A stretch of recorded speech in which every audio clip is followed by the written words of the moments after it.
Hello friends. Vijay கட்சி ஆரம்பித்தப்ப நானும் TVK தொண்டனாக தான் இருந்தேன். அதுக்கப்புறம் உண்மையை புரிஞ்சுக்கிட்டேன். என்ன மாதிரி நீங்களும் மாறுங்க அப்படிங்கிற மாதிரி டிவிகேவுக்கு சப்போர்ட் பண்ணாதீங்கிற மாதிரி ஒருத்தர் பேசியிருக்காரு.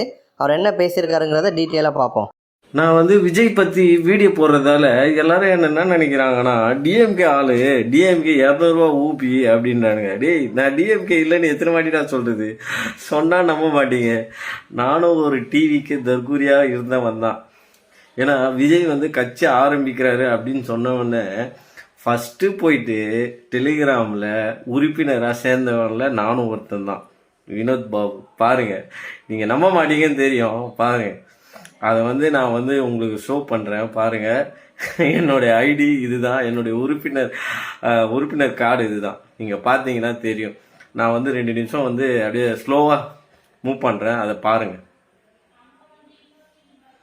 நானும் டிவிக்கு விஜய் ஏதோ ஒன்று பண்ணுவார் செய்வார் அப்படின்னு சொல்லி நம்பி தான் அவர் பின்னாடி இருந்தேன். அதை ரொம்ப எதிர்பார்த்தேன். விஜய் அரசியல் ஆரம்பித்த உடனே நம்ம கண்டிப்பாக விஜய்க்கு சப்போர்ட் பண்ணோம் அப்படின்னு சொல்லி ரொம்ப ரொம்ப ஒரு நம்பிக்கையாக இருந்தேன்.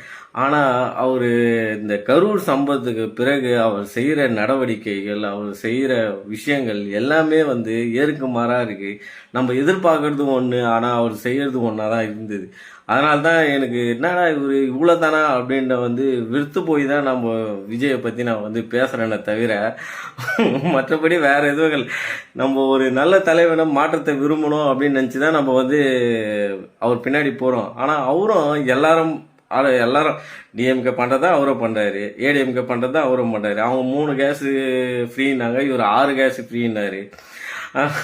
டிஎம்கே பஸ்ஸில் லேடிஸ் பஸ்ஸெல்லாம் ஃப்ரீன்னாரு, இவர் எல்லா பஸ்ஸுக்கும் ஃப்ரீன்றாரு. அவங்க 1000 ரூபாய் கொடுத்தாங்க, இவர் 2500 இதெல்லாம் இப்போ நடந்தது. ஆனால் நான் எப்போ செம்மையாக காண்டானா, சிஎம் சார் அப்படின்னு சொன்னார் பார்த்தீங்களா, 3 நாள் கழிச்சு வீடியோ போட்டார். 70 நாள் ஆள் அட்ரஸே காணும், ஒருத்தம் கூட இல்லாமல் ஓடி போட்டானுங்க. அந்த இதுவே மூட்டு ஒரு இருக்காங்க, அதுக்கான பொறுப்பே ஏற்றுக்காம ஒருத்தங்க கூட பார்க்காம இந்த மாதிரி பண்ணுறது எவ்வளோ பெரிய முட்டாள்தனம். மேடையில் அப்படியே கண் கலங்கி மேடையில் நின்று அப்படியே அழுதுட்டாரு அப்படின்னு சொல்லியிருந்தாங்க. ஆனால் அங்கே சின்ன குழந்தைங்கெல்லாம் பின்னி நெஞ்செலும்பு உடஞ்சி இறந்து போனாங்க.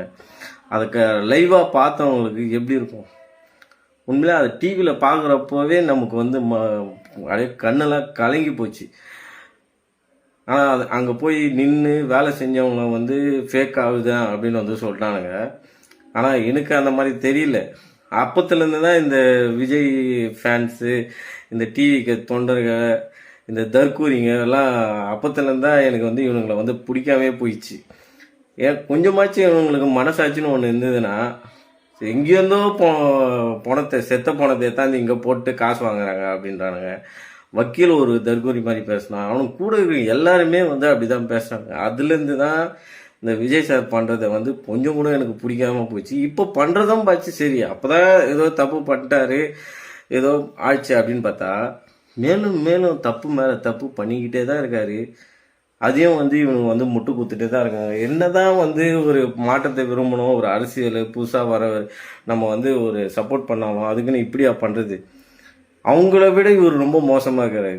ஏடிஎம்கே டிஎம்கே விட இவர் ரொம்ப இன்னும் மோசமாக அரசியல் பண்ணின்னு இருக்காரு. பசங்களோட லைஃப்பை கெடுக்கிறாரு. ஒவ்வொரு மீட்டிங் போகிறப்போ எவனா ஒருத்தன் அரெஸ்ட் ஆகிறான், எவனா ஒருத்தன் சாகுறான், எதனா ஒன்று நடந்துன்னு தான் இருக்குது. இப்போ ஒருத்தன் மேலே இப்போ பாருங்களேன், இப்போ எலெக்ஷன் வரப்போ, எலெக்ஷன் ஓட்டு போடுறப்போ எத்தனை பேர் அரெஸ்ட் ஆக போகிறான் மட்டும் பாரு. ஏன்னா எல்லாருமே விசில் ஊற்றின்னு போவானுங்க. அதை பிடுங்கி எஃப்ஐஆர் போட்டாங்கன்னா எவனா உள்ளே வர முடியும், லைஃப் போயிடும். எத்தனை பேரால் விஜய் லைஃப் போக போகுது பாருங்கள். விஜய்காண்டி கூட்டணிக்கு போகாமல் தனியாக நின்று எதனா பண்ணாருன்னா நிறைய பேரோட லைஃப் போயிடும், நிறைய பேரோட வாழ்வாதாரம் போயிடும். ஏன்னா எல்லாரும் செலவு பண்ணின்னு இருக்காங்க. எப்படி தான் ஒரு பதவி கிடைச்சிருமா அப்படின்ட்டு பண்ணின்னு இருக்காங்க. இவங்க மக்களுக்காக வந்த மாதிரிலாம் இல்லை. மக்களுக்கு நல்லது செய்யணும் அப்படின்னு வந்தவங்கலாம் யாருமே கிடையாது. கூட இருக்கவங்களாம் பாரு, விஜயே நான் சரி விஜய் மனசே நல்ல மனசுன்னு வச்சுங்க, அவரே இந்த தங்கம் மோதிரம் இந்த காசு எல்லாம் அவர் கொடுக்கணும்னு ஆசைப்பட்டாருன்னு வைங்களேன். அதை அமுல்படுத்துறது யாரு? இந்த புஷியானது அமுல்படுத்துவாரா இல்லை ஆதவ அர்ஜுனா அமுல்படுத்துவாரா? இவனுங்களுக்கு எதுவுமே தெரியல. இவனுக்கு எப்படி இதெல்லாம் வந்து கொடுப்பான? ஃபர்ஸ்ட் கொடுக்குறது இவனுங்களாம் மனசு வருமா? இவனுங்கெல்லாம் மூஞ்ச பார்த்தா மக்களுக்கு நல்லது செய்ய வந்த மாதிரி ஆகுது.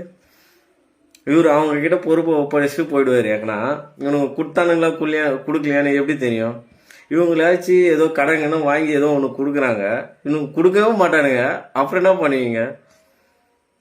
தயவுசெய்து சொல்கிறேன், நான் வந்து டிவிக்கில் இருந்து விலகி தான் இப்போ வந்து பேசின்னு இருக்கேன். அதனால் நான் டிஎம்கேவும் கிடையாது.